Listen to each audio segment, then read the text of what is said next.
So this new table is called the student T distribution, or T distribution for short, and it's worth looking at where it's come from. Now, remember, T distribution is different than the normal distribution, and the reason the T distribution is different is it's more customizable. That is, the T distribution can be adjusted for different sample sizes. So, let's go ahead and talk about where it came from. Now, it turns out the T distribution has kind of an old story from it. It was actually in the late 1800s, early 1900s, when Guinness was really ramping up their brewing. They were already the largest distributor in the world, but they were getting even more popular. And while they were doing this, they were hiring a bunch of scientists to go ahead and try and perfect not only the type of beer they were brewing, but also efficiency and making sure that distribution worked for them.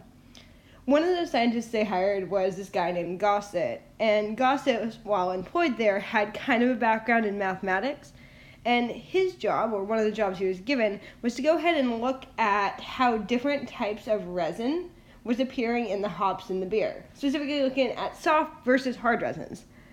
And as Gossett was doing this, the problem was the batches of hops he was getting in were not big enough for him to justify using a normal distribution, and so Gossett did the only thing anyone working for a brewery would ever do. He discovered a way of testing that, and he did that using statistical methods. The distribution that Gossett developed is a T distribution, or student T distribution. So the question is, science, mathematics loves to name things after people, right? So why is it called the student T distribution? Well, when Gossett developed this for Guinness, and it proved to be effective for them to use, Guinness had a couple problems with him going ahead and releasing it to the public. Scientists like to share things as long as it's not going to hurt their own research. Guinness saw this as possibly empowering their competitors, giving their competitors an advantage. Guinness was not keen on that. So Gossett went, I really want to publish this. And Guinness was like, no. And Gossett went, I really want to publish this. And Guinness was like, no.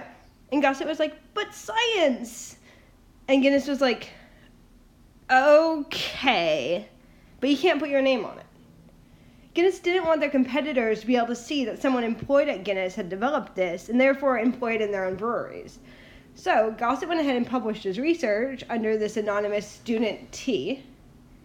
And when he published it, predictably, since it was not published under anyone's name, it wasn't really picked up right away. It wasn't until later on that someone actually discovered how amazing it was, and in the meantime, Guinness got to benefit from it.